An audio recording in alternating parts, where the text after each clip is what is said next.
How are we doing? Hello, we are live. Just started. Hi, Mark. How are you? I'm very good, Anna. Thank you. How are you? I see. Yeah, not too bad. Got a little bit of cold, so everybody has to apologise. Excuse me for my very husky voice and a slightly snotty nose. I'm seeing for some reason, right? Let's just quickly double check. I see people join us on the chat, but I don't see anybody on the top. Okay, they're coming up. Can anybody hear us? Okay, shall we just double check? We've got beer in the room. You go what? Yeah, we've got beer in the room. So yeah, I see it come up live. Sorry guys, it's always like a weird thing to do, just to make sure we're not just talking and then there's nobody else that can you just guys confirm that you can hear us both, okay? Hello, testing. Can anybody hear us? I don't. Oh yeah, here maybe we they can't. Yeah, no, just say can hear. Okay, that's fine. It's always a weird thing, isn't it? Everybody always does it. Like, hello. Get 30 minutes in and then realise no one was listening. Yeah, that's right. It gets recorded anyway, so it doesn't matter. But anyway, thank you guys for whoever so far joining us. Just give them a couple more minutes, might as well to chat where you are. So we're about to say you're in your shed, not shed, sorry, on your. Yeah, so I'm sat in. I don't know if you can see behind me, but I'm sitting in one of the hay barns, which we keep some of the tractors and things in. So I don't know if you can see if I spin around that way. There's round bales and all sorts. So yeah, this is one of the smaller barns which we have to keep stuff in. So we've got the main hay sheds and straw sheds, but this is one of the smaller ones. So everything what we produce here, and we felt lucky over the last couple of weeks, it has been dry. Yeah, so it was literally all hands on deck to get us to this stage. Yeah, and then of course it's rained the last 3 days since we just literally finished getting the last bales in when it all pissed down with rain again. Yeah, I always wonder what happens. Like, the bales sit in your in the shed. There's normally like gaps in the warehouses, aren't there? And I've wondered, don't the stuff gets wet anyway? Don't they get mouldy? No, that's to keep the airflow. So anything can get wet as long as it can dry out. But when the problem is if it comes in off the field wet and you put it in a fairly airtight place and they can't get no breeze to it, that's when it goes mouldy. So doing it like this, that's a pretty good system. Yeah, cool. And I see we're blessed with the sunshine as well. Just for a little bit. I mean, I don't know if you can see now, but when I came in here, when we first started speaking, Anna, it was thick black. It was thundering and lightning outside. The rain was pouring down. It's actually broke out quite sunny now. Yeah, good. We need this, to be fair, for everybody. I think everybody, guys, would agree on the need for a little bit of the vitamin D and the sunshine just really uplifts the mood. Because really, you wake up every morning, open the curtain or whatever, and you look at it, oh my God, it's rain again. Sorry, can I just move you that side again? Sorry. Back in the room. Sorry. Because otherwise, it's fine. So I got Saturday morning. I got up and it just poured and poured all day. I was like, and I'd had a really long week because I've been canvassing for the that thing where you're allowed to allegedly vote, and doing different things. And I'd had a really really busy week, and I was like, crashed out Saturday morning. I didn't get up until 3:30 in the morning. I felt a bit lazy. I had half an hour extra lay in, and then I came home at midday and went back to bed for an hour. And I was like, and I got out of bed and I was like looking out the curtains, going, I know. Grey, dismal, pouring the rain. It was like horrible again. But never mind. Anyway, we digress. We hope. Anyway, so people are joining now, which is good. So I think we might as well proceed with our very touchy and somewhat very important subjects. Oh, I don't know, Mark. I don't know if you guys, whether you watched the Mark before, but Mark, would briefly just let them know that they can see you're obviously a farmer because you're on a farm. Yeah. So from my side, Anna, I live on the farm and help on the farm. That's one side of what I do. I understand from my side the commercial farming side. I also run an area on the farm which is for kind of very small growing, just as like a huge veg bed's what we grow on, which produces stuff for us to put in our farm shop. I work full time for a fruit and veg wholesale company. Running that, I run a CIC where we have people come to the farm and volunteer, people with mental health issues or people who are just like us, concerned about where the food supply chain's going, and they want to assist in any way they can to make sure there's food growing. I keep busy, so I don't have to look for too much to do, to be honest. I can imagine. What it does do, it gives me a broad round spectrum of understanding the whole of the food chain, not just the farming side, not just the growing side, not just that, you know, the fruit and veg wholesale side. We also run a veg box scheme from the wholesale company as well. So there's talking to the retail customers, talking to the wholesale customers. Yeah. And also one of the things this year, Anna, which we've sort of been working towards is chatting with a lot of the chefs and a lot of the members of the general public to get them to start thinking more about seasonal produce, because this is one of the issues we're going to have. We know that moving forward. And I would say, in accordance to what's happened this week in the voting side, I would say that the concerns either of us might have had were dwarfed against the challenges we're going to have now on the food supply chain, because that's going to be escalated down the road in accordance to what the WEF want 100 times faster. It's funny that, you know, sorry, no, go. No, it's a bit delayed. I've got a slightly bit delayed thingy. I was just going to say that really concerns me, having kids and grandkids, you know? Yeah. No, it's so funny that you talk about the voting stuff. Obviously, we're not discussing the party or anything like that. But the fact is that it was very little emphasis altogether on the farming from all of the parties. It was, again, the subject of food just always just brushed, or food insecurity is brushed under the carpet. And it's I find it difficult to understand and comprehend that they concentrate on certain things that are kind of very much less important. And the little things like food insecurity, it's been everywhere all over the news, say in the UK, we're such a vulnerable position, and especially also now many countries in the EU, and yet none of them, it's like nobody wants to hear about, you know, oh, we're not going to have any food to go, hell with it, you know, what doesn't matter. Let's concentrate on, you know, sending money left, right, and centre, but not actually think of feeding people. So that's a weird thing. But interestingly, one of them, the one I was out promoting, had a complete manifesto for the food, which is why I got involved. And they spoke about, you know, an extra £3 billion to assist farmers and doing away with all the planning side. And there was loads and loads of things in there which they were pushing forward on. But Anna, it's not them not promoting it; it's the press will not publicise it because it goes against the agenda. Yeah, absolutely. So that is where the problem lies, I think. Yeah. Okay. So, well, let's get on then. We'll just hello, everybody. Obviously, thank you. I see the messages coming in. Thank you for joining us very much.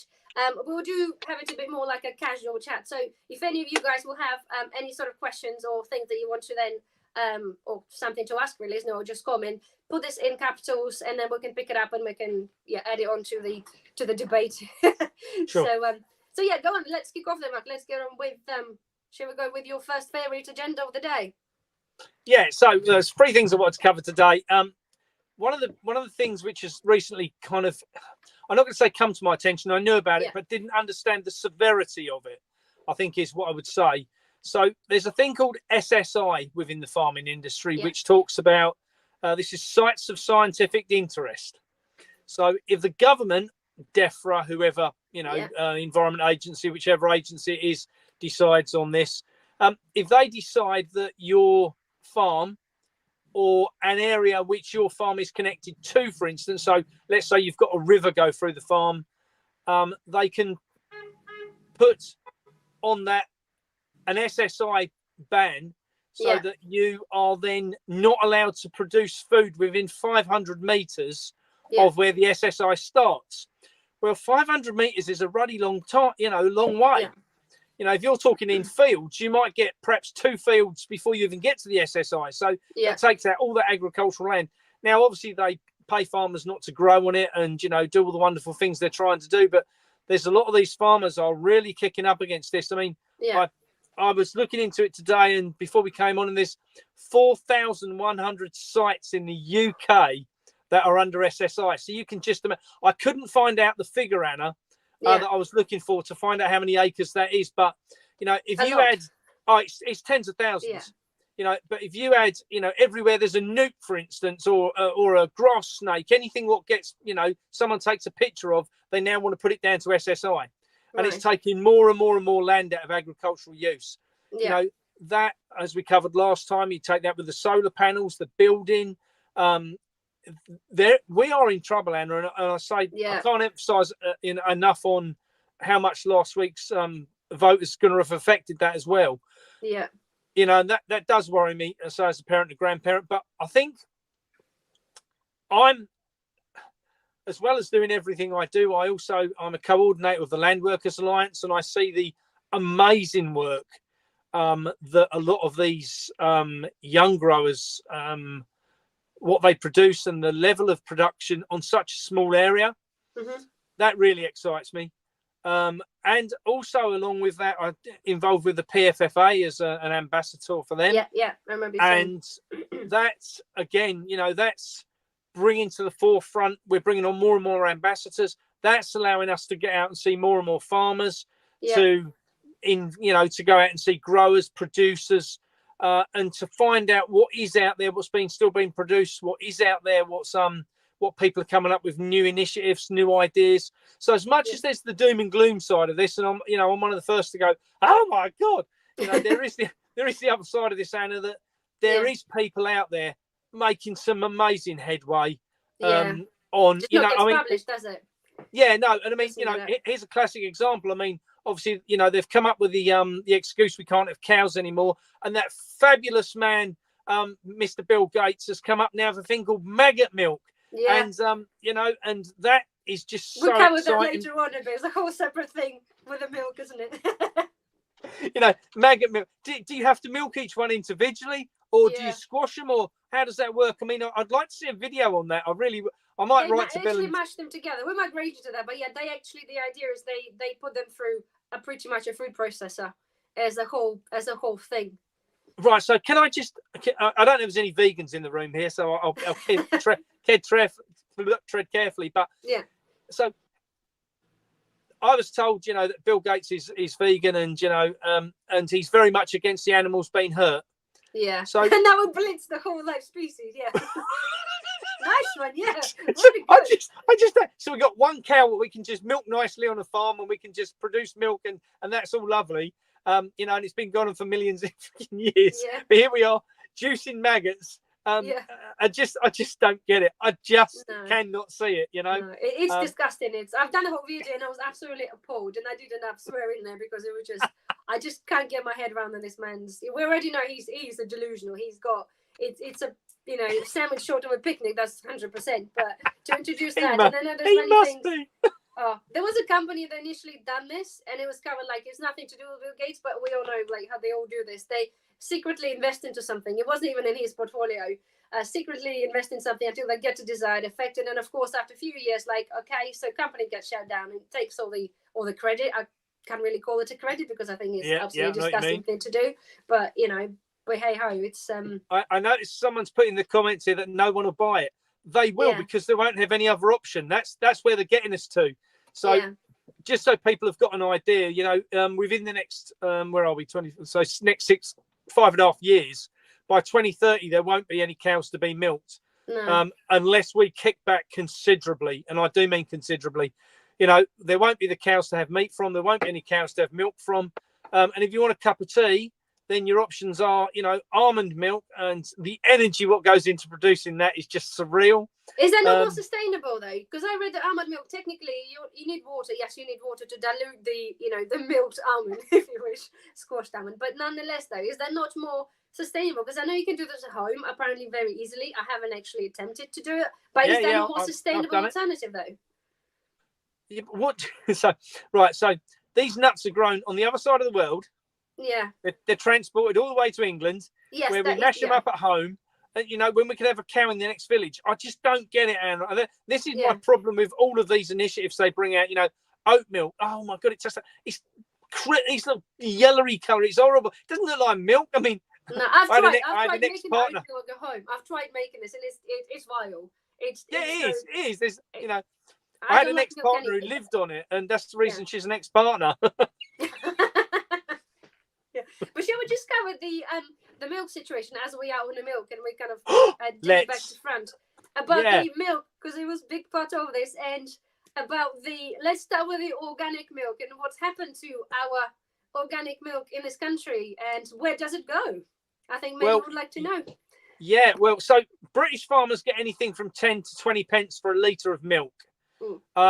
And so good quality milk, obviously, is always a job to get in the UK. That's and it's worth prize money. Yeah. But farmers are being paid 60 pence a litre for good quality organic milk, and it's all flown out to the States. Yeah. So see, this is the point. This is why we needed to have this conversation and get this out there, I know people for fact, they always say like, oh my God, to support the farmers, you need to like buy organic milk. But the fact is what they're buying is, it's actually not organic milk. Or in fact, it's not really a real milk whatsoever, is it? Well, there is that, and and there's the other side of where's it come from, because if you go into the supermarkets, and you know this because you've tried it this week and you've kind of made point of this, I sent Anna a video, for those who don't know, of a Welsh farmer talking about this, and Excuse me. it was very enlightening to be put through this. So in the supermarkets at present, they have got semi-skim milk, for instance, like would have the green bottle, and you get your green bottle and you go home, tip it in your cup of tea or coffee and on your cereals, and you don't think nothing of it because it's white water. That's basically all it is these days. There's no real goodness in it. But if you leave it out in the sunshine for a few days to settle, let's say, you end up with this brown stodgy. I'm going to show you them there in a second. This brown stodgy in the middle, and clear water around it. And so what it is this is powdered milk bought in from India. India, out of all countries. In India, of all places where cows are sacred, obviously. Yeah. That's where I should be moving to, I reckon. Yeah. So they produce the dried milk out there. They ship it to the UK. They reconstitute it in with water and bottle it into any of the supermarkets bottles, as long as it's green, and it says produced in the UK. Yeah, you get this, because something... it is produced. Yeah, exactly. Something that again recovers well, covering that about the produced part and things, how they really works. I think to me it was an absolute eye opener, and I'm pretty sure for many, because not for 1 second, not that I trust the huge corporations and things like this, but when somebody says it's a fresh milk, right? I expect it to be a fresh milk. I don't expect it to be something that they imported from India powdered because they get more money, and shipping the decent milk actually outside of the country. 99% of people, you'll tell them that they would not believe it. So if you guys there, please take the comments away and just let us know if you would believe this or not. But genuinely, it's not. But proving that point, right? So the milk, so powdered milk, right? I've got, and I had to do this. I had to do the research, as you guys know, to prove, not to prove anything, but to back up the conversations and things that we normally talk about. So milk, right? So bear this in mind, right? So this is the powdered milk, okay? This was the less than 1% fat, because with the powdered milk it's very difficult. You either go less than 1% fat or full fat. I cannot seem to find a semi-skimmed powdered milk. So the experiment kind of there. But here we are. This is what happens. This is what's done on Tuesday. It was left outside. This is one of those little pop-in jars. It has no chemical reaction. There's nothing, no fermentation. There's nothing there at all. And so basically separated into that. And next one was the fresh milk from the supermarkets. Do excuse this. It has been, again, moved a bit, and it is 1.8% fat. So we see the same on a slightly different, and it's been shaken up a bit more. But you have water in the top, and obviously you can see the separations of goo. So it's not really even away. And again, we have the same problem. It should have. There's no fermentation. No, and doesn't that seem strange, Anna, for someone like yourself who does prepping and does a lot of pickling and things? There should be that fermentation in there. That should be that reaction that should be bubbling away by now, and it just doesn't. I mean, I don't know if it's been irradiated, if that would kill off all the bacteria in it. I don't know what they've done, but something's it's not behaving. Even if it was real milk, right, with whatever they did there, it still would not. It's just not natural behavior of a milk. Again, as I said, when I was little, I grew up on a country house, and the milk, we haven't had those things like pasteurized, milk, stuff like that. It was milk from the cows, and generally milk is a very much richer color anyway. I know we're talking about the full fat milk. They do obviously do stuff and skim it to make sure it kind of prolonged a bit longer. But this is even the color really not of a true milk. The viscosity, it's just not. It's just not the same. It's lacking that. Even the full fat milk, it's lacking when you touch it. It just doesn't have this. It's just not. It's just not the same consistency, has it? No, and it's not. No. So, but again, it's a shock, and I think for many, and I think especially I would like to point this out to people who buy milk, specifically organic milk, or pay extra money potentially because it says it's that without actually knowing, or at least put it to the test, because the milk prices are not particularly cheap, are they? Especially if you get not at all. Extra special and stuff like that. And I think people really need to be aware that the money they're paying, you might as well, to be fair, might as well invest into a powdered milk. You might as well do it yourself. at least actually, I think one of those powdered milk is actually produced at least in EU rather than in a bleeding India, you know? Yeah. I mean, one thing I would say, Anna, is, I think this just goes to show why you and I have our own channels, and we talk about the necessity for looking after yourself by, growing your own food, preserving your own food, and keeping away from the supermarkets. I mean, everything, what I talk about on my channel especially is, it really is about keeping away from the supermarkets and stepping away from the system, because the system isn't our friend. And I think that the sad thing is that 90% of people probably still believe that if they go to the supermarket they get a good deal, not the fact of the food's killing you slowly and making you ill, and that's the whole reason they want to keep you ill and down and depressed, and on the tablets as well. Yeah, because exactly, it's what I was just going to say. And then you're monetized. You're monetized for them to be able to sell you something else to make you better. And get some happy tablets, and away you go again. And I'm happy for another month. And they've run out again. I'll get some more. And we go around in this perpetual cycle of nonsense, rather than just people just going, what is the main problem here? If your body's lacking something like some real goodness which you can get from food, then get out there and find out where your damn food needs to come from.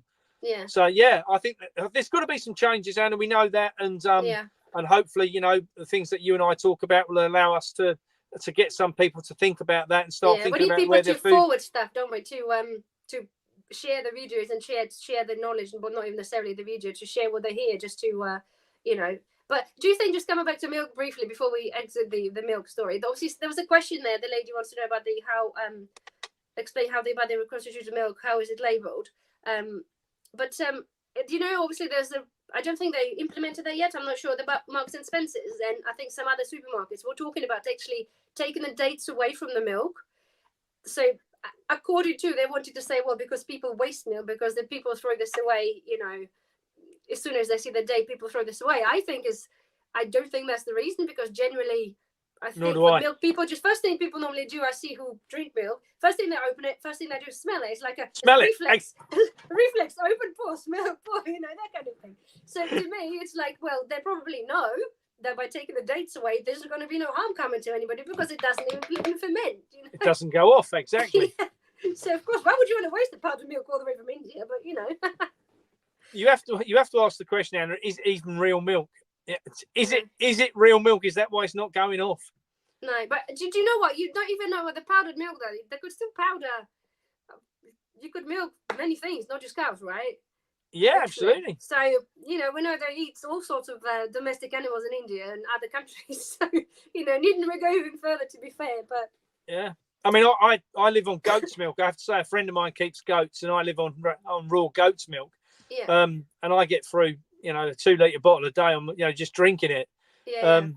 So I've tried to cut out all my teas and coffees this year, because I'm not as a coffee drinker mainly, but my tea and that, because my tea constituted crap milk and crap sugar and everything else, and I've been trying to cut that out. Yeah. And was kind of looking for something else, and I took some veg and some hay round to a friend who keeps goats, and I said, I'd love some. So now I get sort of 7 bottles a week turn up, and that's the proper You don't put stuff. them in your coffee, though, do you? Because obviously it's too goaty. No, I just drink it as it is. It doesn't bother me. Yeah, some people, my partner won't drink it. She says to me, you don't taste the goats. I said, when did you last go around tasting goats, for goodness sake? Do you know what? I've got the same thing. I must say, though, I have the same. There's only certain people can associate the smells with the taste. And I'm one of those. Like, it's weird, because the goat, how it tastes, how the goat smells, is how we taste it. It's really weird. I must have I don't know, something extra, and she must as well. It's weird. I just look at it. It's a bottle of milk. Yeah. And I'm having it. Yeah. It's good for me. It is. It's fresh milk, of course it is. At least you know 100% where it's come from, isn't it? That's why it's, again, important for people to find the ways. But do you know then? So we're talking about the how they label this. Obviously, you said, let's come back to that then. We'll just touch on this a little bit. But the fact is, you said, because it's labelled made in UK, right? Literally. But there's no telltale sign on the labels to say it's anything but. They'll never tell us it's, sorry. It's, they don't need, Anna, they don't need to. They don't need to. So how it works is, in the UK, we have these big pack houses. Yeah. And pack houses for anything and everything. So from wet fish to fruit and veg to, liquids, wine, anything. So wine, what's made in Chile, for instance, doesn't come in bottles made. They bring in the concentrate, you know, in massive tankers. They then, you know, add the water back to it, you know, and then mix it back up again, and they then bottle it. I've been to the plant what Asda have, and over near Attleborough in Norfolk, and it's fucking phenomenal. You never seen nothing like this place. So all this stuff goes on, but when it's, you know, when it's made up, it's put on the bottle and says, you know, wine made in Chile. Well, it weren't. It was made in Attleborough, but they want you to think it was made in Chile, you know, because the grapes were grown there. But they move and manipulate this information how it fits them, really, Anna. So, you know, if you look at, for instance, at the minute, people will probably be buying, or may have just passed in the last month, if on the veg side, for instance, if pointed hispy cabbage or Duncan or, you know, love heart cabbages, whatever you want to call them, were coming into the UK, and people were buying them. As far as they were concerned, they were British. They were coming out of a pack house saying produced in England. They were Spanish. They were Portuguese.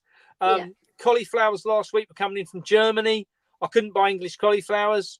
I noticed someone put in the comments there, and obviously reference to the last conversation we'd had about carrots being short in the UK. She said that there's some local carrots. Yeah, there is some local carrots, but they're now starting to pull where we are. They're pulling bunches of local carrots, but there just isn't the amount there. You know, when I talk about, you know, the carrot farm where we would go traditionally this time of year to be bringing out carrots, they lift about 400 ton a day. Yeah. So this isn't, you know, someone walking down the side of the field pulling out 20 boxes. You know, this is someone filling up, you know, 30, 40 you know, arctics a day full of carrots. That's the difference, you know, that there is a little bit of stuff. Of course there is. There's always a little bit of stuff someone's got in a polytunnel or under some plastic or whatever it might be. But the bulk stuff just isn't there. No. Isn't there at all. Not growing, obviously not growing due to obviously the weather's. Yeah, I mean, and everything else to go with it. I don't know what it's like. I don't know what it's like where you are, Anna, but you know, we've had the last 3 days have been really sodding wet again. Yeah. And it's just drenched. Can't get on the, you know, can't get on the veg beds.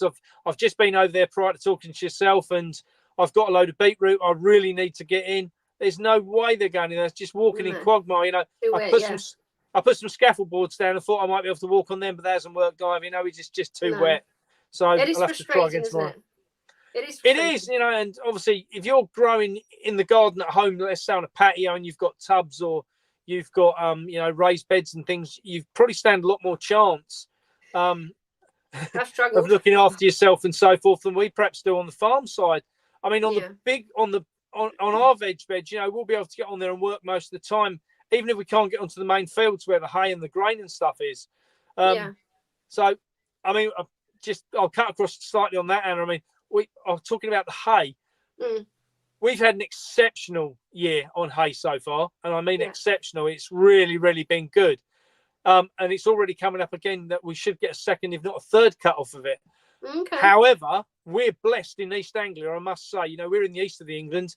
I'm talking to people who are in the Midlands. They've got no hay. They're not even going to get one cut off of it. And they're adamant it's been sprayed with something. They're talking about, you know, all this trash what's in the skies at present. Has the grass actually been sprayed off with some level of weed killer?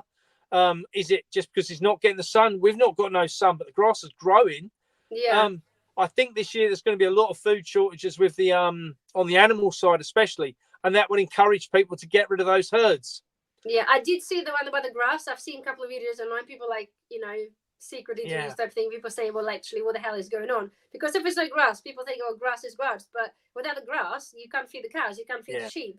There'd be no food. No. So then they have to either pay extra to buy stuff in, but then the price will go up anyway. And then either price of meat will go up, or we won't be able to probably get it. But coming back to the growing and spraying, I've you know, said the carrots is really easy. I think whoever follows me, they probably watched the video I did a month ago when I filmed one the other day about the growing. I've planted my carrots now twice, and I'm not saying I don't have a huge garden. You know, I might have a row, I'll plant some carrots, but twice, and I think I have like 4 carrots. And like out of the biggish area, I do expect a little bit more than that. They just don't want to grow. And I've noticed now on many of the veg, they seem to suffer with cold, because the other night we had 8 degrees at night time. 8 degrees. So I've planted some more in the pots, and it looks like it's a little bit better in the pots, like in the trays, really, not the pots as such. Sure. But I'm going to give that a go. But I'm the suggestion is to people that if they do decide to obviously grow, it's not to give up. And again, I'll publish their video soon, but just persevere, just keep trying this, because we can't let them win for our own. Because if you guys on a bigger scale can produce to feed the nation, then we gotta have to. You're going to have to. Ourselves. Yeah, I can do that, but no. What I would say, Anna, is that people need to make consideration to how they're going to achieve that. You know, whether that's use someone else's garden, or whether that's, you know, have pots on the balcony, or, you know, or tubs on the patio, whatever that needs to be. I would, and I cannot stress this enough, people need to be considerate now of where their food is going to be coming from, because it is running out. And you know, and I know I get lots of people say to me, "Oh, you're scaremongering." Am I? I'll tell you one thing I will say, Anna, that I talk about the food side a lot, and, you know, and do a lot of talks on and offline and different things in schools and all sorts about the food shortages. One thing I don't think that we understand enough in this country, and is why I was really pleased when we got to talk, is on the prepping side. You know, for me to understand a little bit more about the pickles, and I've been watching back through some of your past videos. You know, for those who do grow, you always get an abundance of stuff that you don't know what to do with it. You know, and do you give it away, which is lovely, you know, but do you want to keep it for, you know, doing, I don't know, I never have abundance that I have too much to give it away. This year I'll have like one cucumber, and it's like we are July now, so it's a bit Last year I had a good one with the cucumbers. I pickled loads. I did some chutneys, cucumber chutneys, things like that for like hot dogs. But this year I'm a bit upset, to be frankly, considering how much effort it goes in. And I think anybody who has their garden or even a small patio, when you're growing stuff, it's very upsetting the amount of time you can put an effort into something. And the same goes with yourself. Sorry, it's pretty much the same thing. That you can't help by feeling a bit upset when things don't happen. But I never had a lot of something that I had to give it away, because I know the ways we can just preserve it all. You know, it's and I got to be honest, I would encourage anybody who follows your channel who hasn't yet kind of stepped into that side of things. I mean, Anna, I've got a question for you on that side, actually, because this is something, you know, I'm really now sort of stepping into that side. There's certain things, you know, that we do on the farm, and the parents and so forth do for us. But I happened to be somewhere the other day where there was loads and loads of different vinegars. Okay. So there was white vinegar, brown vinegar, malt vinegar. Is there a difference if let's say you wanted to pickle onions, for instance? Could you use any one of those to achieve that? You can. This, you know, the vinegar stuff is very touchy. People, it seems to be with social media or with the misinformation online, people hear somebody say something and it automatically becomes like either true or not true. The vinegar, according to somebody saying, the vinegars now in many places drop from 5% acidity to 4%. And people saying, oh, the vinegar is now no longer safe to be able to do pickling. Well, it's actually the pH level that we really need to look out for, not the acidity of the vinegar.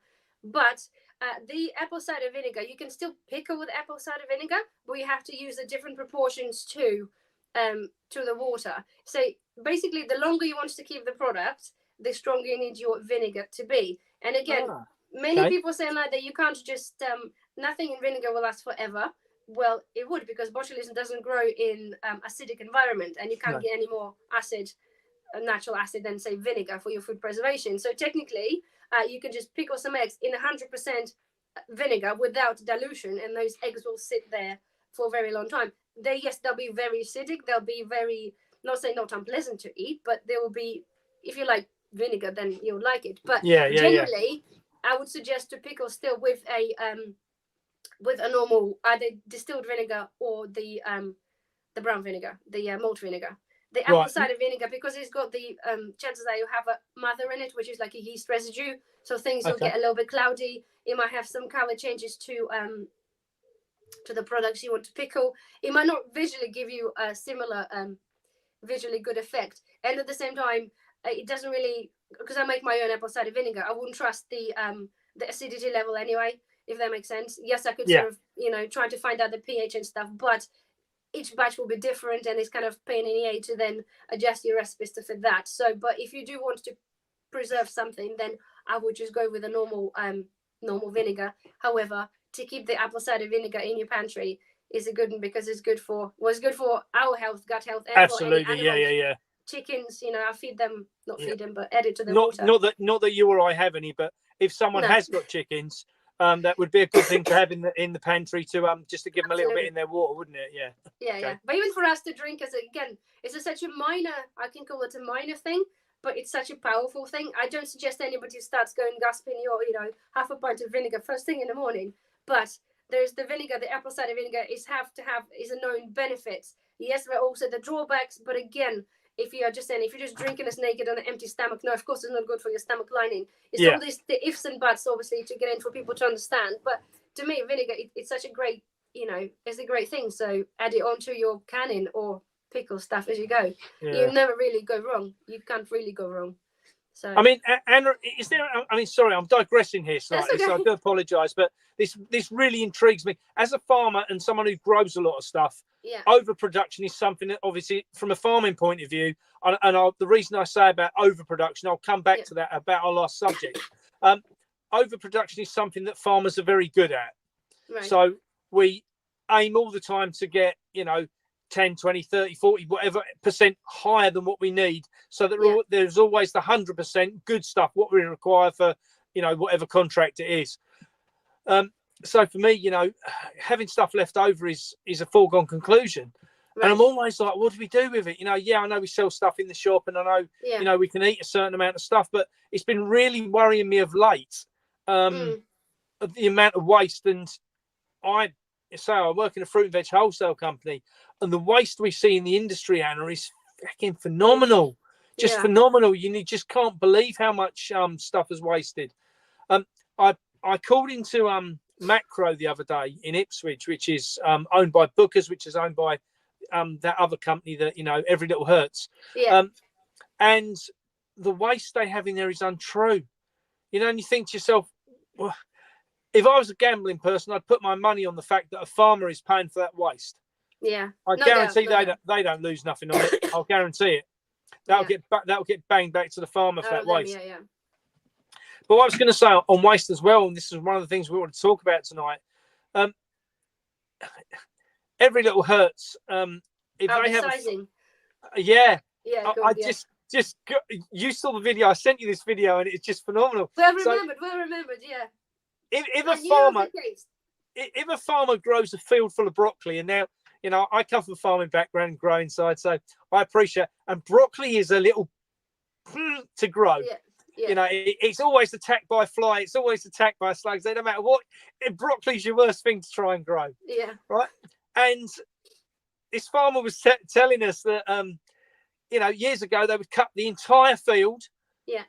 Section by section, and they would make sure that the big bits would go off to if a housewife had 6 kids, she'd use a big bit of broccoli, and if she only had, perhaps her and her husband or herself, she might just have a little broccoli.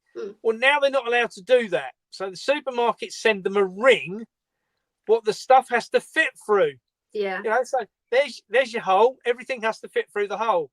That's bad, isn't it? So if it's too big, it gets chucked on the ground and ploughed in. If it's too small, it gets chucked on the ground and ploughed in. And it was saying that 1/3 of all the stuff what they grow gets sent to the supermarkets. 2/3 is shredded and ploughed in. It's not telling me that should be legal, Anna. No, I mean, it's heartbreaking. Anna, yourself, you grow some stuff. How difficult it is to grow. Yeah. To then be shredding 65% of it and putting it back into the ground. Now, it's lovely that we can have all that organic matter put back into the soil. However, come on, there has to be better ways to farm than this. And this is why, when I say to people about people are concerned about the level of farmland that's gone down to building, or down to SSI, or down to, pretty flowery schemes, or, whatever it might be, that, solar panels, anything at all, we've lost all this land too.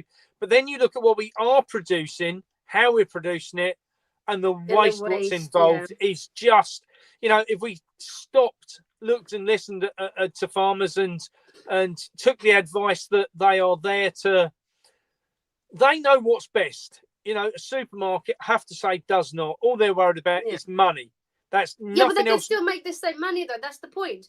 Because people still, if you charge X amount per cauliflower, say per weight, charge different, but still take them on board. It's like, since when? It always made me wonder, because you go on holiday in any of the countries and they have their markets and the fruit, they're in all shapes and sizes. Now that they goes, oh my God, but look at this, you know, oh my God, this apple, oh no, oh, well, why this apple such a different size? It's like, since when do people been so trained or I don't know, how do you know the word?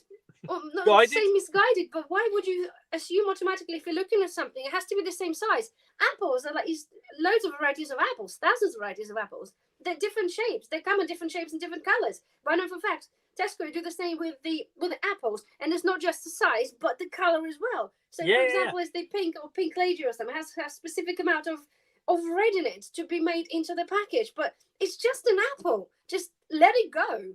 The same with any other fruit, like you say, the vegetables as well. So what if it matters if the cauliflower different size? They could still charge the same, but for some reason they choose not to. But what I don't understand is whether people they shop, because I again hear over the time many people talking about the foods in the supermarket, and a lot of people, excuse me, expect things to be the same and basically uni-sized, and I just don't see why on earth they've been drummed into this. They're saying that the fruits and veg have to be the same sizing, and people wouldn't accept it. It's like, do you know when they first started doing the wonky veg, right? So they did this in Morrison's and Asda started doing the excuse me, I've started to lose my voice, but they started to do those wonky veg boxes, and they're like £1.50 for misselected, whatever, you know, weird shaped veg. And I'm like, I've seen this, it's like, yay, what a great idea. Went away to, you know, fight the food stigma, shall I say. Yeah. And died off everywhere. I think you still get a wonky, I think in Morrison's, I think might still have a wonky veg, but only just, I think, with the carrots. As they stopped doing the wonky veg boxes, it's all just like died of death, because people, I bet you, haven't been buying them because they're like, oh my God, did this carrot? And I don't think it's that at all. Actually, if you look at it, I bet you it's not that. It's the supermarkets don't want to sell it. No. It's just a marketing gimmick. They say they're doing it, but they're not. You know, you look at all these things and you think to yourself, well, if it's there, where is it? You know, and you go in the supermarkets and you ask to say, oh, we don't do it anymore. No. What do you mean? I went into Macro the other day, and the reason I went in, one of our customers on the wholesale side wants peeled potatoes. Okay, peeled potatoes, because they can't peel potatoes anymore. They have to have them done for them. You know, they're in a backpack bag, 5 kilo bag. Yeah. They don't do them anymore. They've stopped doing them. Right. So, you know, the chef was so upset with me. He was like, what do you mean you can't get peeled potatoes? I said, well, I've got potatoes with skins on. Maybe you could peel them yourself. He said, I'm not peeling potatoes. We get a sous chef. That's what they're for, and they just get them to I was like, oh, really? I said, do you want me to take them to my mum and get her to do them for you? You know? Honestly, someone, you know, and this is the BS world we now live in, Anna, isn't it? Yeah, you know, but I just can't get my head around, just cannot understand it. But on the positive side, right, there is actually a website that is on my website. The link, I think it's called The Gleaning.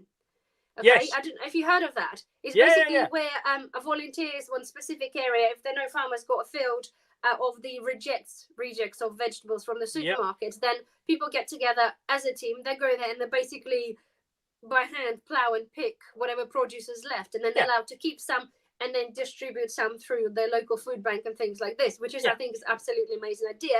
But again, we live in Wales, and I only found one. That was like around Swansea area they do it, although we have farms around. But I expect that to be more, a little bit more out there. And I know that the farmers don't get paid for that. Like, obviously, if we just a bunch of volunteers go there and just pick all their produce and then obviously give it away, farmers doesn't get paid. But at least this way, the farmer still doesn't need to kind of get it in the ground. I know you still have to plow the field, don't you, to do it? But why not have something like this and then be able to sell it, so farmer can sell it to a smaller producers like the stall holders, that rather than them buying this from a Costco or the brokers, have selling it that. Again, I was in the Swansea market last year, and for the past couple of years I've been there, and I used to love going there because there was a guy, there was a local farm. I don't know, obviously he was growing it locally, but he had a stall in the middle of a whole Swansea food market, meat market, and he had the most amazing cauliflowers, right? And cauliflowers and the root veg, carrot and the beetroot. And every time I went in there, like, knowing me, I'm like, okay, let's pick the biggest cauliflower, because it was £2 of cauliflower, and it was, you can pick one, and it was literally, some of this, it was, kid you not, it was double the size of my head, some was smaller. Knowing me, because obviously I did this for the video and stuff, well, I picked the biggest one. But the point is, there was loads there, yeah, and he said he will sell them all by the end of the day, because people will pick what they want and what size they want to take it home. But it was there, and now for some reason, for the past, well, this year he's not been there, and last year he's not been there, so he's kind of seemed to be disappeared. But as well, his beetroot were like size like that. But I assume he would have then picked what was left, that Tesco's maybe, or whoever didn't want, if it was big enough, and then just trying to make a little bit back this way. But I would imagine it'd be hard work doing this. Just imagine if you now had to go in and pick by hand, and then go and do like a market stall. And yeah, I've got a friend who runs a farm up in, and he's only a young lad, took over his grandfather's farm up in Lowestoft, and he's such a talented grower, and they grow everything and set everything on the fields. But they have some machinery, don't get me wrong, and they have a sledge what goes behind the tractor, what they kind of sit on to put all the plants in the ground and so forth. But predominantly they still farm everything on the farm by hand. Everything's put in and cut by hand. And the quantity they grow and the quality they grow is just superb. You know, they're cutting down more and more on the chemicals. They're cutting down more and more on the nitrogens. That's where we need to be going. We need to be getting back to proper farmers growing real food seasonally. I have to emphasize seasonally. And, you know, and then that being made available to the public via farm shops, market stalls, farm gates. I mean, I'll tell you what you're saying about the size of something, Anna, for the money. And I chuckle because we've got the farm shop, which we launched this year.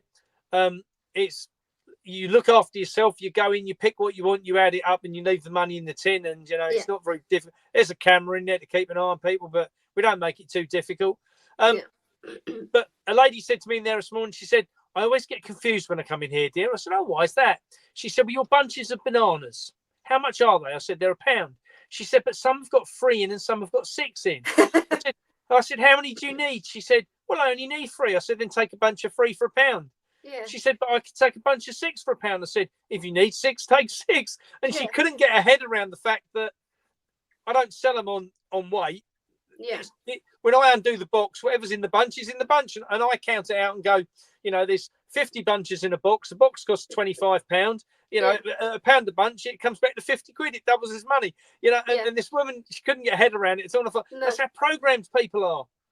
But you saying that, so with the bananas as well, funny that enough, I went to Tesco's literally like 2 days ago, wanted to get my little ones bananas for school, and it was the same situation. I was under the impression, you know, you have the loose bananas, which are loose bananas, and then you've got some for 90p that are pre-packaged, right? So I picked one up for pre-packaged. I don't know, I just picked it up just to have a look at them because they looked really manky comparing to a normal bananas.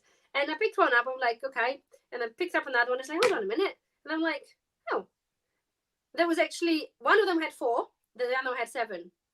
They all priced at 90p, but I kind of expect with the Tesco's, people will just go, if I buy pre-packaged bananas because I bought this once and I had 7 bananas in there, people expect that we'll keep buying pre-packaged one because I had 7 bananas in there, but that didn't. So the weights to what they had wouldn't correspond. So is that a sneaky thing for the Tesco's to undersell or shortchange, shall we say, people? I don't know. I mean, I don't know. Bananas are funny things. You know, you can have light ones and heavy ones and long ones and short ones. And, you know, they normally end up. But, you know, they sell it as a bag full of bananas and they don't sell it predominantly as a weight. So I should have paid attention when there was a weight on there. I really should have. But yeah, I don't think they normally do. I don't think they do. But, you know, it just goes to show, though, people, you know, oh, we're always getting a good deal because we're going there. You really got to look at this stuff when you know. And again, one of the other things that winds me up about these people is the packaging involved. Yeah, you know? Just about to say, why have them if they are by weight or if they are just bag of bananas? Then just don't put them in a bag. Just let them loose because they're all different anyway. But yeah, go on. Sorry. I know exactly that. You know, I know when you go there, you know, you can't even buy a damn cauliflower unless it's in a plastic bag. It's like, I don't want a bunch of carrots and it's in a plastic bag. I don't want a bunch of carrots in a plastic bag. I just want a bunch of bloody carrots. You know, and you look at how many millions of bunches of carrots they sell in the course of a month. In that, all the extra plastic is going into the the landfill or water stream, whatever. For what? For what? Well, especially say I give it say prepackaged carrots in the bag, right? For example, hear me. Okay, if they are 1 kilo, if you want a kilo, it's there. But explain, please, the cauliflower. It was always my pet hate with the plastic, with like majority of people who understand actually what's going on. But generally, cauliflower in a plastic bag. And hear me, please comment if you understand. Every time you get a cauliflower that is, like say Lidl, and I think Tesco's also do the same way. It's a bag, but it's not a freaking bag. It's like half a base. And every time you pick up cauliflower, like the bag just falls off because it's not a base. Yeah. Why is it in there? What's the point? Because you see that loose cauliflowers and 20 million people picked up and sniffed and licked whatever they did to them. Put them back and a bunch of this bag still there. Why bother? It's totally defeats the objective of anything. It's just ridiculous. But don't you think that just sums up the whole industry, doesn't it? Just how wrong it is. Yeah. Just every aspect of our food industry is wrong. Yeah. Sadly, what it really needs is a good overhaul, Anna. Yeah. And the only way that they're ever going to be forced into doing an overhaul is for enough people to stop going. Yeah. And that's what we really need. It's a difficult one, isn't it? It's difficult for people to. But so because we skipped out in the beginning of the video, the point was about farmers paid not to farm, because I think we vaguely touched on that on the last one. But go on, you might as well come from you than from me. You get more credibility saying that. But obviously, where the farmers get offered a new scheme for 3 years. So shall we just briefly cover that before you dash off into the sun? Anna, there's so many different schemes. It's scary. So the one that we watched, right, where you get paid £2,500 and then £440 per acre. Yeah. To plant something that's not edible for anyone, just for the sake. Yeah, so this is wild bird seed. If we grow areas of wild bird seed, then this could be grass grains, or this could be clovers, this could be flowers, for instance, sunflowers, especially anything that will feed the wild birds. But Anna, the problem is there ain't no birds anymore. No. We don't have the amount of birds. I've been here on the farmers' off. Well, I don't think that's what did it. No. But they're setting these farmers, are taking on these 3-year schemes, paid up to £2,500 as a thank you, and then up to £440. It was when I started talking about this, it was £110 an acre, and people went, "Oh my God, that's disgusting." It's now up to £440 an acre because they're so desperate that people take it up. Yeah, but it's crazy, isn't it? That just points out to people, hopefully, who still can potentially kind of get the understanding that all those schemes that they're doing, they are enticing you, make it that you can pretty much say no, because it's more financially viable for you not to grow food, but to grow flowers or things for the bees, which are the killing with the allowed pesticides. Everything's lip service. That's what I say. They pay farmers to feed the bees, but then spray crap in the sky what kills the bees, and it's like you're just lying to all of us. So what they're telling the public that the reason they're paying farmers is because it's there to produce food for the bees, where they're not. What they're actually doing, they're killing the bees, and then they're removing our food supply, so they're killing all of us, and I just people need to understand, don't they, how important the whole thing that like with all those schemes that they're offering, they're taking away farming. It's more than just one way of making increasing the prices on this and the feeds and stuff like that. It is schemes like this, or schemes when they're taking away the land for, like you said, for the scientific interest. My ass, really. Come on, let's be frank. Let's think about actually humans and let's feed the population. Let's be honest, Anna. We all know how scientific things work. It's what scientist you pay the most money to will give you the answer you want. Now, one other scheme we didn't talk. I don't think we talked about this last time. Is about the get out of farm payments. So farmers are paid up to £125,000 to sell their farm. That doesn't include the land. That's just a thank you for leaving. And they sell it on the grounds that a lot of these farmers that I spoke to a farmer the other day, and via a friend who's a chaplain within the community, an agricultural chaplain. He only deals with kind of the farmers, and he was saying that just locally in East Anglia in the last 3 months that 5 people have committed suicide in the farming community. And Right. that's nearly all down to the fact of this get out of farm payments, because you've got the kids and the grandkids that want to take these farms over. Can't do it. They can't do it because granddad's going to sell, or dad is going to sell the farm to take the payment, because dad knows if he takes the payment, he's got £125,000 to help him see his days out. Yeah. He's got the money for the land that he can look after his family, and he can see where this is going. The kids are desperate to keep the farm and desperate to keep on there. You know, a young lad the other day, 21 years old, Anna, hung himself off the end of a teleporter because he knew he wasn't going to be able to take over the farm, and that's like, he just said, left a note saying, "I've got nothing else." What a terrible situation for British farming to be in, for anyone to feel like that is, in any because many farms are literally run for hundreds of generations, but for many generations. When you kind of brought into like the farming, that's what you do. It not saying it defines you as a person, but it kind of defines you, right? As a farmer, you are a farmer. You are, that's that. And so your family, if you have obviously siblings, they'll take over the farm. They kind of that's all they know, isn't it? If you if your grandparents and parents did that, it's all you know to do, and you obviously aspire to be the same. So yeah, it's absolutely disgusting. That's what's happening, isn't it? Yeah, I mean, I just noticed that someone's put in the comments about killing the bees, or if it's the farmers using pesticides. That's not the issue. No. Trust me, that's not the issue. We use so little pesticides on the farms now in comparison to what we used years ago.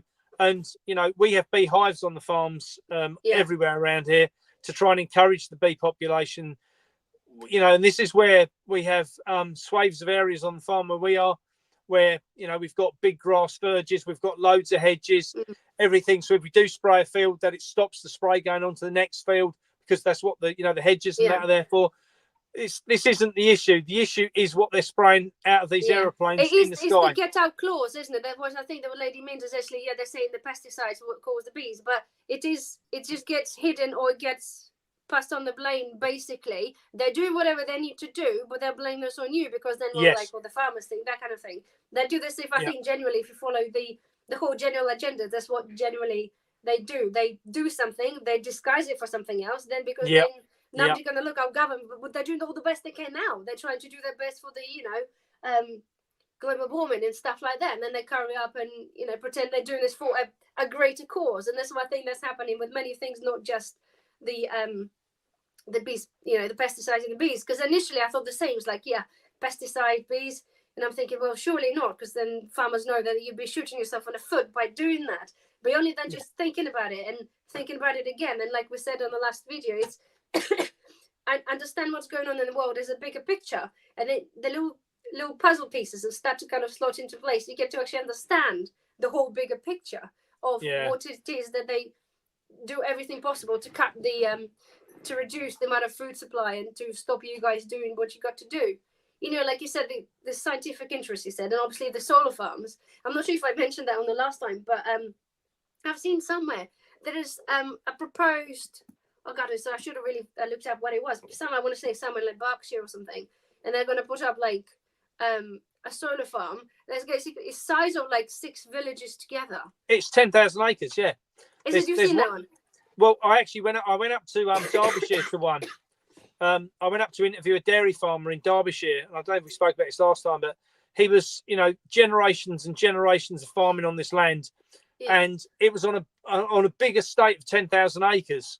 And the guy had, I think it was 90 or 100 tenant farmers on his land, and just decided to write to everyone saying, "You're leaving." Some of them, the families have been there 100+ years. Yeah. And he just said, "Oh, you're leaving because we're going to put this down to a solar farm." 10,000 acres is like, that's a lot. What planet are these people on to think that if you spray the sky and we don't see any sunshine, how the hell are we going to generate electricity from it? It's just like. And how much is the electricity going to generate, and where's it going to go? Oil prices are certainly not going to go down, are they? Annie, you do have to ask the question on all of this. Is I believe that this is about depopulation. I do believe that. And if it's about depopulation, and you and I would say, well, that that form of electricity is only going to produce enough electricity for 10% of the population. Yeah, well, that's the plan, isn't it? Really. Well, maybe that's as a useless eaters, aren't we? Well, that's what according to the useless eaters. That's what we are. That's what they look at us. That's what they. We are just gutter trash as far as the rich are concerned. And I think we have to be realistic to all of this, and this is why I say to people, start stockpiling food. In a hurry. The powdered milk, if we can. Powdered milk, especially, you can buy it in any of the supermarkets. If you find somebody who is, I don't know, someone got a lab, I would love to know before suggesting people to stockpile, because you can stockpile powdered milk for, especially the low fat, for pretty much, not saying definitely, but for many, many years. So if you really, really can't do without milk on your cereal or in your cup of tea, then you can stockpile enough to have a couple of spoons a day, do you know what I mean, to get you through, say 10, 20 years, for example. It's still fairly inexpensive. I would like somebody to test this for me, just to see whether that actually milk is actually a cow's milk. Like the powdered milk, is it actually made from a cow's milk? That's what I know. I think the deeper we get divulged into certain things, I think we'll probably find out there's far more scarier things in our foods, or what they pretend, say, or do, than they say. Like, when you said about the food getting imported somewhere else, so long as it passes through a packing house here, it comes out with the British or made in UK label, right? The latest outbreak with these, not someone else, sorry, with the E. coli, with the lettuce, right? Sure. I bet you bottom dollar, right? Because I haven't seen an article still to say, apart from they said it was the iceberg lettuce, but there is no, I haven't seen anywhere to say where the iceberg lettuce was from. But not being funny, but if obviously it gets imported, because chances are it wasn't grown in UK, sure, and then go past the hands there, get washed, touched, whatever it does, and then gets into the packing house here, the same, if they do the same, no bloody wonder they probably can't even pinpoint the blame, because their poor little bloody gem head of lettuce been through, like, I don't know, 5 different parties probably. Everybody touched and coughed and sneezed on it, dunked in bleach a few times, dunked in a bit of, shit manure or whatever in there, and then packaged in plastic and send it over to, that's fresh lettuce from again. Look, yeah. I mean, everything about our food supply chain is broken. Everything about it wants changing. That change, I genuinely think, is only going to come from the general public. Yeah. It's not going to come. The supermarkets don't want to change anything. The pack houses don't want to change anything. The farmers, really, they're getting paid. They keep quiet because they're so reliant on the money. And supermarkets invest in their farms, and people go, Well, what it really needs is the consumers. They lead all this stuff. If you go in a supermarket and you don't like something, flipping well tell them, or just don't go there. Go somewhere else and buy your stuff. There's plenty of markets. There's farmers markets. There's produce markets. There's farmers shops. There's it's hard because it's sales. not as many. It's not as many as it used to be. For me, if I want to go to the farmers market, it's in Swansea. For me, it's a good 45 minutes drive, and I understand that. It's for a normal people, the people that work, have children. It's just not feasible. And for us, yes, we live around in Wales. We have a lot of fields around. We're literally in the middle of nowhere. But we have the sheep farmers around, with the sheep that we don't get to eat because we prefer to import this from New Zealand and all that. But nonetheless, there's no really veggie things there. So for me, unfortunately, I either grow my own and then substitute it with popping into Tesco's or Asda and get But from last time, I said I'm refusing. I'm not buying any of the salads. I'm just refusing to. I'll grow my few leaves in there and I'll just eat what I have and then do without. I might try to buy some tin stuff. At least it's been heavily processed. I know it sounds wrong, but it's heavily processed in a way of preservation, rather than potentially risk God knows what they've been doing to certain food. But as you say, for people, it's understanding this and trying to. It's a long. People have been fighting this or trying to fight this for a really long time. It's just because we've been especially with the YouTube and all the social media, we've been silenced a lot, haven't we? We have, but I'll tell you what, Anna, you've got over 10,000 subscribers on your channel 8. here. 8.2. Let's not get sorry. too excited. You're heading up to 10,000. Sorry, I apologise. Soon. I'm new to the game. I've got about 1,800 on YouTube. I've got, 12,500 on Facebook and different things. But what I was going to say is, we would not have had the opportunity 10 years ago to talk to this audience and to make people aware. So I say to the people that that follow you on your channel, or any other channel, good for them, because they're obviously looking for information. Yeah. They're out there trying to better their lifestyle, trying to find out the truth about what's going on. And, you know, they need to be brave. They need to be really brave, and they need to share that with their friends as well. You know, yeah. Once this just video's follow the up, video. Simple, isn't it? Just click forward button. Absolutely, forward it on to your friends. Tell people about it. You know, like and share, ring the ding ding bell, whatever it is, on the different channels. I think people, if people work together now, Anna, the answers are out there. We know that we can. If someone comes to you and says, Anna, can you do a video on making, pickle walnuts? You could do it. Someone comes to me and says, Mark, can you show me how to, grow onions? I can do it. The information's out there. What people need to do is tell us what information they need, because we make videos all the time about the content we think is relevant, but it might be irrelevant to other people. And what I think, this is one of the things we really need to get the public to understand. We're here to serve them. We want to give them information. So I think what's really key in this, for us with our own agenda, 2030 agenda out the window. This is our agenda. What do we want? I want good quality food, sustainably produced, that I know that I can leave for my kids and grandkids. That's what I want. So the world's in a better place. And if other people want that, they need to tell us what it is, what's ticking their box to achieve that, so we can make these videos to fit around what the public wants. And that would make this, having the chat tonight is really, it's great. I think. Shall we ask if there's any questions? Obviously, after you, if anybody else wanted to sort of, I don't know, ask something. No, if you've got just 5 more minutes, if anybody's got absolutely. Questions, but if anybody wants to ask anything at all about whatever, but whilst they're typing or whatever. But no, absolutely, it's I think it could be difficult somewhat. Obviously, you can ask people say, but it could be 1 or 2 people interested. But it has to be, I think, general consensus to people that follow specific people for a reason of whatever reason they follow the channel. I cover pretty much. Sure. Pretty much everything from obviously my kitchen review of the kitchen stuff, or solar bits, that I get offered for reviews, and then preserving food, shopping for food. Literally, I'm trying to cover it all, and I'm obviously ramming them in, and I'm doing as much as possible, because everybody wants to kind of, see a little bit of everything, I suppose, because there's a preparedness journey. It doesn't just involve just going and just buying yourself some tins and stocking up. Absolutely. If that's what you want to do, that's fine, but is the knowledge and understanding them, because when you come a crop or when you come buy it, you still need to be able to know, or only buy fresh stuff, for example, you need to be able to know how to do. So they're coming in. So videos are growing basic vegetables first, then move on to the others. Potatoes, onions, carrots, staple vegetables. Yeah. So I don't know whether they've seen, but again, I did videos. It's literally growing vegetables is really straightforward, but again, to concentrate and trying to, it's a bit late now to sow. I did sow the carrots twice now, but I think, like, against the odds, I think we're going to be,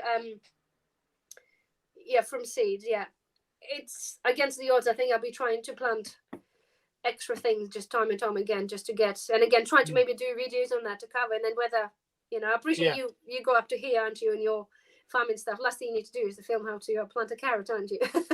Well, I don't know. I think one of the things which I'm now putting a big polytunnel up, Anna. Just as soon as we finish harvest, we're going to put a big polytunnel up. Yeah. And that's really going to be, for me, one of the aspects that I want to get into doing is the actual video and of growing stuff, because cool.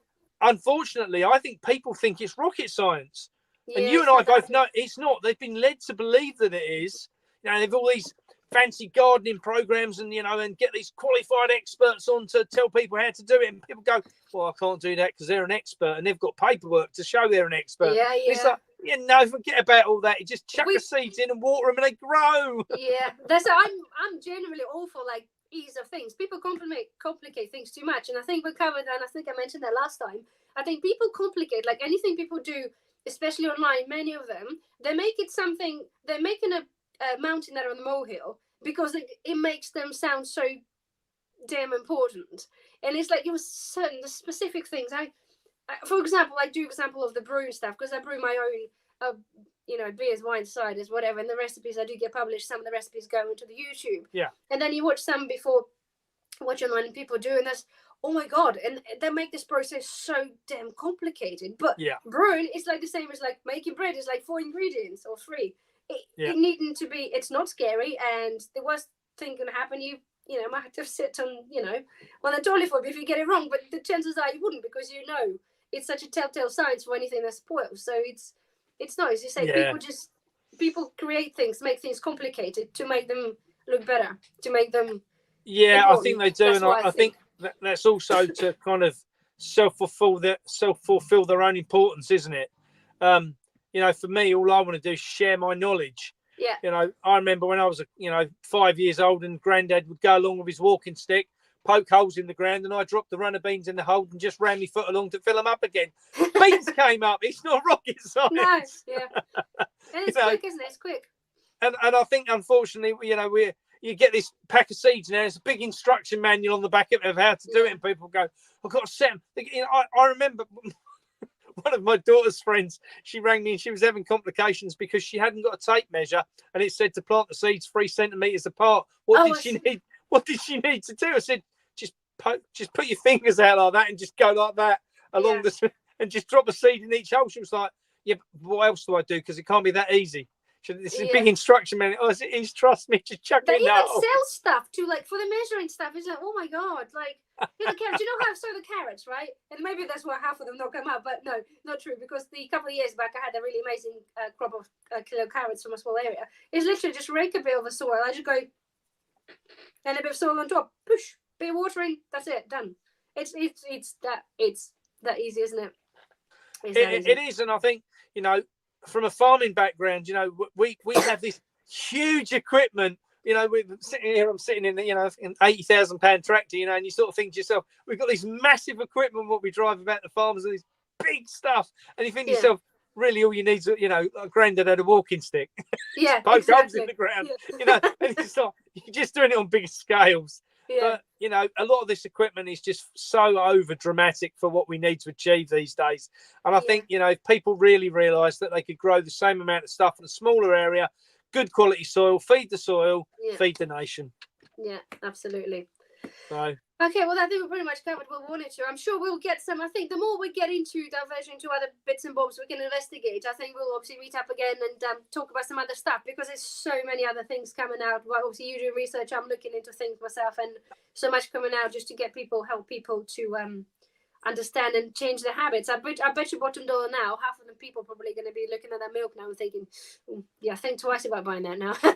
Yeah, so I don't. Obviously, your listeners are all over the country, Anna. I mean, what I would say is try and find somewhere what sells real milk, what produces milk on the farm. We've got a new one started.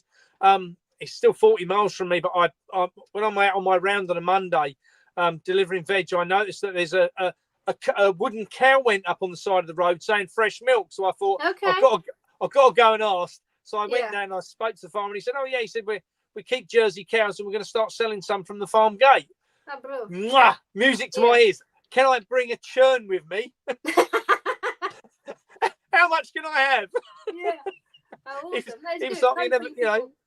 So I think this is where we need to get people to understand there is stuff out there.